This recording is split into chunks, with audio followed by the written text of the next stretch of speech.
Hello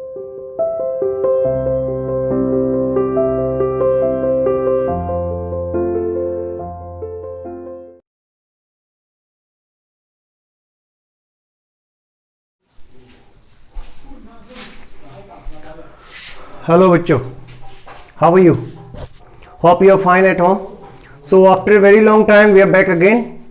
So today we are having another lesson. Actually this lesson is very much lengthy, so we are having some overview about it before we start it. So because of its length, almost it will go to 18 or 20 pages. So that's why it's very much important to know about the story, what is happening over there. Because once we start it, we will have a little gap in between. So this can be very much puzzled and very much boring for you. So शुरू करने से पहले इसलिए मैं एक बार बताना चाहता हूँ कि अगली जो हमारी कहानी है, जो लेसन हम पढ़ने जा रहे हैं, जो चैप्टर हम पढ़ने जा रहे हैं, काफ़ी लेंदी है और कहानी बहुत सुंदर है, बहुत सुंदर है, बहुत इंस्पिरेशनल है, बहुत ही मोटिवेटेड इंसान की कहानी है और वो आपको बहुत अच्छा कुछ सिखा के जाने वाली कहानी है। तो आइए पढ़ते हैं। पहले इसका ओवरव्यू आपको देते हैं ताकि कहानी समझने में आपको आसानी हो। तो कल से तो हम बुक रीडिंग ही करेंगे, लेकिन उससे पहले इस लेसन का एक ओवरव्यू हम ले लेते हैं।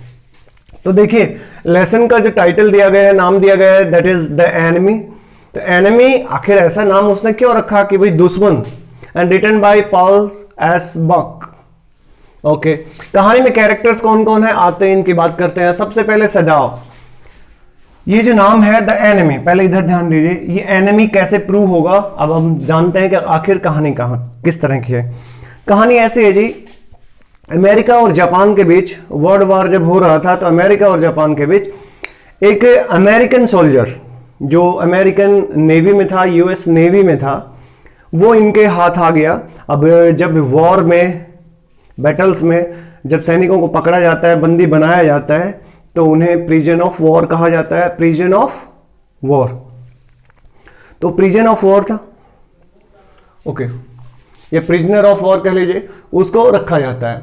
तो एक बंदा, अभी क्या हो गया कि कहानी है Japan, sorry sorry sorry sorry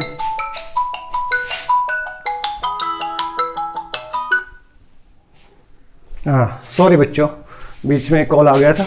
तो ये कहानी है जापान और अमेरिका की, ये दो देशों में एंट्री होगी। तो क्या होता है, देखो कहानी में क्या होता है कि अमेरिका का एक यूएस नेवी का एक सोल्जर,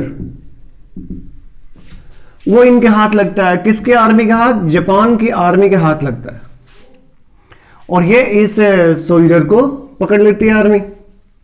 ठीक है, अब इसी की कहानी चलती है।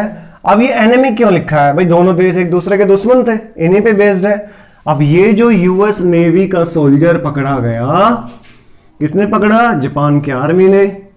ठीक है, उसके बाद होता है कि किसी तरह से बच बचा के यूएस नेवी वाला सोल्जर समुद्र में छलांग लगा के, इसको पीछे से गोलियां भी मारी जाती हैं, he was shot but somehow he was alive. So this is the story कि आखिर ये आदमी इतना घायल था, समुद्र में कूद गया और रॉकी, ये जो आइलैंड है जहां पे ये जाता है, एक आइलैंड है जहां पे ये जाएगा तैर के लहरें इसको फेंकते हुए ले जाएंगी।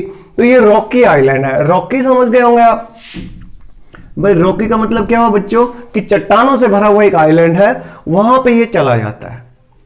अब आगे की कहानी में बाद में बोलूंगा, पहले ये समझ लो अमेरिका और जापान के बीच की कहानी है। अमेरिका का एक यूएस नेवी का सोल्जर, यानी अमेरिका की नेवी का एक सोल्जर युद्ध में जापान की आर्मी के हाथ लग जाता है। देखो युद्ध में जो जिसके हाथ लगता है वो उसको बंदी बना लेते हैं, तो जापान की आर्मी ने उसे अपना बंदी बना लिया, लेकिन किसी तरह से वो वहां से बच बचा के समुद्र में कूद के रॉकी चट्टानों भरे आइलैंड से टकराते हुए कहां पहुंचा वो अभी बताएंगे, लेकिन आगे सुनिएगा। देखो जी, सबसे पहले जो आदमी है सदाओ, एक्चुअली ये एक डॉक्टर है। कौन है जी? ये डॉक्टर है। ये डॉक्टर कहां का है जी? जापान का। हाना जी डॉक्टर साहब की वाइफ है। सदाओ एक डॉक्टर है, हाना उनकी वाइफ है। अच्छा जी, टॉम कौन है जी? ये है जी वही यूएस नेवी वाला सोल्जर। ठीक है, आगे के जो कैरेक्टर्स हैं उनकी बाद में बात करेंगे, पहले इतना समझ लेते हैं। अभी मैं एक बार इनको थोड़ा मिटा देता हूं क्योंकि बहुत ज्यादा एरिया कवर करना है अभी हमें। तो कहानी में कैसे कैसे हम आगे बढ़े, देखो भैया यूएस नेवी का सोल्जर है, कौन है जी, टॉम। अब क्या हुआ जी, टॉम तैरते तैरते एक बीच पर पहुंच गया। एक्चुअली ये बीच का जो एरिया है ये भी रॉकी एरिया है। रॉकी एरिया समझते हैं आप, बड़े चट्टानों से भरा हुआ है। ओके आते हैं, ये रॉकी एरिया में यहां पहुंच गया है, चट्टानों से भरे हुए एरिया में टॉम आ गया है। ये दरअसल एक बीच के किनारे का एरिया है और इस बीच के किनारे पे एक घर है जी। Very clear. देखो जी, ये जो घर है ये डॉक्टर साहब का है। किसका है, सदाव। ये सदाव डॉक्टर साहब का घर है। उसके घर के सामने बीच पर घायल हालत में उसको मिला टॉम। कौन मिला, टॉम। अच्छा जी, अब क्या होता है कि डॉक्टर साहब टॉम को देखकर परेशान होते हैं और डॉक्टर साहब के साथ इनकी वाइफ भी है जी, कौन, हाना। अब हाना और सदाव टॉम को देखते हैं जख्मी हालत में। अब जब वो टॉम को जख्मी हालत में देखते हैं, शोर बहुत हो रहा है आज, चलो, जब वो टॉम को जख्मी हालत में देखते हैं तो अब ये दोनों डिसीजन नहीं ले पाते। देखो टॉम एक सोल्जर है, ये दोनों जापानीज हैं। अब ये हम पहले ही बता चुके हैं कि जापान और अमेरिका या यूएसए एक दूसरे के क्या हैं, क्या है भाई, एनिमी। इसलिए कहानी का नाम क्या है, द एनिमी। अब जापान के दो डॉक्टर और उसकी वाइफ हाना और सदाव। सदाव का पूरा नाम सदाव हॉकी है, लेकिन आप नॉर्मली पूरी कहानी में इसको सदाव पढ़ेंगे। तो सदाव और हाना दोनों इसकी टॉम की इंजर्ड हालत को देखते हैं। ये बड़ा इंजर्ड है जी। वो क्यों हुआ जी, रॉकी एरिया है, चट्टाने हैं, बीच है, उसको तोड़ता फोड़ता वहां तक लाता है, पानी से बह के आ जाता है। अब ये दोनों सोचते हैं, कौन, सदाव और हाना, कि इसका इलाज करें या ना करें, इसको अंदर लेके जाएं या ना लेके जाएं, क्योंकि दोनों ही काफी नॉलेजेबल इंसान है। लेकिन सदाव साहब तो एक सर्जन है, एक्सपर्ट है, सर्जन भी है, सर्जरी करते हैं। तो देखिए जी, अब ये बात हम कहानी में पढ़ेंगे, अभी बताना ज्यादा अच्छा नहीं है कि ये क्या फैसला करते हैं। क्या वो इसका इलाज करते हैं? पहले वो जब उसकी हालत देखते हैं तो उनका इलाज करने का मन करता है, लेकिन तभी उसकी वो टोपी वगैरह देखते हैं, उसकी दाढ़ी देखते हैं, उसका लुक देखते हैं, वो अमेरिकन लुक का लगता है। फिर उसकी टोपी भी देखते हैं, टोपी पे यूएस नेवी लिखा होता है। फिर ये सोचते हैं यार ये तो हमारा एनिमी है, so should we help him or not. अब ये आप बताइएगा, क्या ये डॉक्टर टॉम का अमेरिकन होने के बावजूद भी इलाज करेगा? जैसे सपोज करिए कि आपको कोई पाकिस्तानी आदमी इंजर्ड मिल जाए, दिस इज द क्वेश्चन। आपको कोई पाकिस्तानी आदमी इंजर्ड मिल जाए और इसी तरह का सिचुएशन हो जब इंडिया और पाकिस्तान की बैटल चल रही हो, तो क्या आप उसकी मदद करेंगे?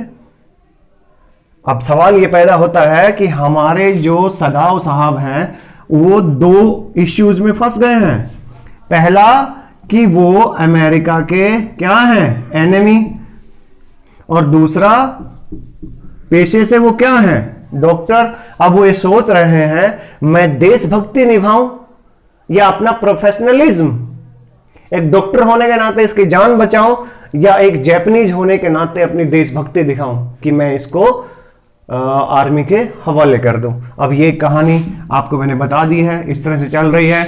हाना की एंट्री हो गई है, टॉम के बारे में मैंने बता दिया है, जनरल साहब आगे आएंगे, लेकिन ये कहानी है। देखो बेटा, यहाँ ज़्यादा मैं सस्पेंस नहीं बढ़ाऊंगा, रिवील कर देता हूँ। जी हाँ, डॉक्टर साहब उनका इलाज करने को तैयार हो जाते हैं, लेकिन उनको ये डर होता है कि कहीं जापानीज आर्मी को अगर ये पता चल गया कि मैंने एक अमेरिकन सोल्जर को ऑपरेट किया, I operated him, I helped him, I saved his life, if Japanese army came to know about this, it could be very much dangerous for him. Even he would have been declared a traitor for the nation. Traitor मतलब बच्चों गद्दार भी उसको कहा जा सकता था। He could have been sent to jail for many of the years, so this was the fear in his heart, so that's why he was not able to take the decision on the spot, so he was thinking so much। आखिर हाना ने भी उसकी मदद की इसका decision लेने में। अब बेटा देखो आगे की कहानी में कहां चलते हैं। ओल्ड जनरल, ये एक जनरल है, किसका? जापानीज आर्मी का जनरल है। इसको कहीं से पता लग जाता है कि इसने इसकी मदद की है। अब ये क्या करेगा? उसको फांसी दिलवाएगा, उसको अरेस्ट करवाएगा, क्या करवाएगा ये कहानी में जाके देखेंगे। अच्छा जी, ये जो है सदाव साहब काफी अमीर आदमी है। बीच के किनारे रॉकी एरियाज में, आइलैंड के बीच पर इनका घर है। तो इनके पास 3 सर्वेंट हैं। सदाव के घर में 3 सर्वेंट है। यूमी, एक कुक है उसका नाम नहीं दिया गया है, एक गार्डनर है उसका भी नाम नहीं दिया गया है। तो यूमी है, यूमी जो है उनके बच्चों को संभालती है। हाँ एक और बात, ये जो सदाव और हाना है इनके 2 बच्चे हैं। ठीक है जी, ओके। यूमी जो है बच्चों को संभालती है। कुक साहब तो आप जानते हो खाना ही बनाते होंगे, गार्डनर साहब है। दरअसल ये जो है सदाव साहब के फादर के टाइम से इनके घर में एज सर्वेंट काम कर रहे हैं। ओके, अब आते हैं सीधे से कहानी पे। जब सदाव अपने घर में एक अमेरिकन सोल्जर को लेकर आता है तो उनके ये जो तीनों नौकर हैं जो फादर के टाइम से थे, ये सदाव के खिलाफ हो जाते हैं, क्योंकि ये कहते हैं कि आप हमारे मालिक जरूर हैं लेकिन आपको देशभक्ति निभानी होगी, हम किसी अमेरिकन को यहां रखने में आपकी मदद नहीं करेंगे। सदाव बोलता है, हाना बोलती है कि प्लीज बाहर किसी को मत बताना, इस बेचारे को हम ऑपरेट कर देंगे, ये ठीक होने के बाद he will leave the place, otherwise we will let him be arrested by the Japanese army, we will hand him over to the Japanese army। सारे प्रोमिसेस वो करते हैं, फिर भी ये तीनों नौकर इस बात को मानने से इनकार करते हैं। फिर भी वो इस जिद पे होते हैं कि आप इसको ऑपरेट नहीं करोगे, ये हमारा एनिमी है, इसे मर जाने दीजिए। लेकिन हाना और सदाव दोनों उसकी जान बचाते हैं। अच्छा, जान बचाने के बाद क्या होता है ये कहानी पढ़ के ही बताएंगे, क्योंकि अभी सब कुछ रिवील करना तो कहानी का सेंस ही चला जाएगा, सस्पेंस ही चला जाएगा। आइए, तो क्या पढ़ा हमने? सदाव साहब एक डॉक्टर हैं, जापान से हैं, हाना भी जापान से हैं, उनकी वाइफ है। अच्छा, एक बात मैं बता दूं, सदाव साहब ने जितनी भी पढ़ाई लिखाई की है वो कहां से की है? अमेरिका से की है। ये उनका अमेरिका से एक लिंक है। सदाव साहब जब 22 साल के थे तो 8 साल के लिए पढ़ने वो यूएसए गए, उनके पापा ने उनको भेजा। तो यूएसए में ही उनको मिली हाना। हाना भी जापानीज थी और यूएसए में पढ़ रही थी, लेकिन वो मेडिकल साइंस नहीं पढ़ रही थी। ये भाई साहब सर्जन का कोर्स कर रहे थे, वहां सर्जरी में पढ़ाई कर रहे थे। तो 8 साल की सर्जरी की पढ़ाई करने के बाद ये जापान लौटे और ये एक एक्सपर्ट सर्जन थे, जापान के टॉप क्लास सर्जनों में से एक थे। कहते हैं कि ये सर्जरी के मास्टर थे और इसीलिए जब वो एक यूएस सोल्जर इनको बुरी हालत में मिला तो उसको इन्होंने ठीक कर दिया। बहुत बुरी हालत में होने के बाद उसको काफ़ी सारे जख्म थे, इधर उधर गोलियां लगी हुई थी, ही वॉज सीरियसली इंजर्ड। तो देखो अब कहानी को समाप्त करते हैं। ठीक है जी, कहानी कहाँ शुरू होती है? सदाव साहब के घर के बीच से अचानक उन्हें बाहर धुंध वहाँ पे होती है, फॉगी एरिया है, अचानक उनको एक इंजर्ड आदमी मिलता है। वो इंजर्ड आदमी कौन था भाई?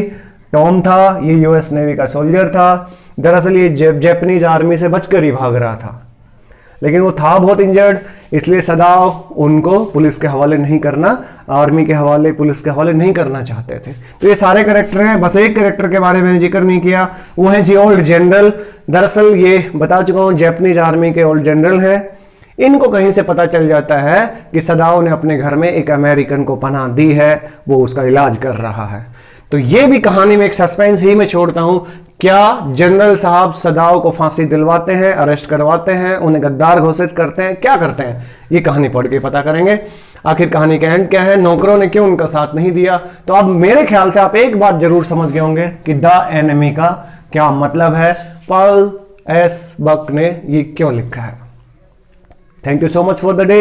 ये था एक ओवरव्यू, क्योंकि ये बोर्ड पे समझाना जरूरी था। अब हम कल से अपनी कहानी शुरू करेंगे। प्लीज इसको माइंड में रखना कि एक डॉक्टर हैं, उनकी वाइफ हैं, एक इंजर्ड आदमी आता है, एक जनरल है, उनके घर में 3-4 सर्वेंट हैं जो बड़े जिद्दी हैं और उनका कहना नहीं मानते हैं। किस केस में?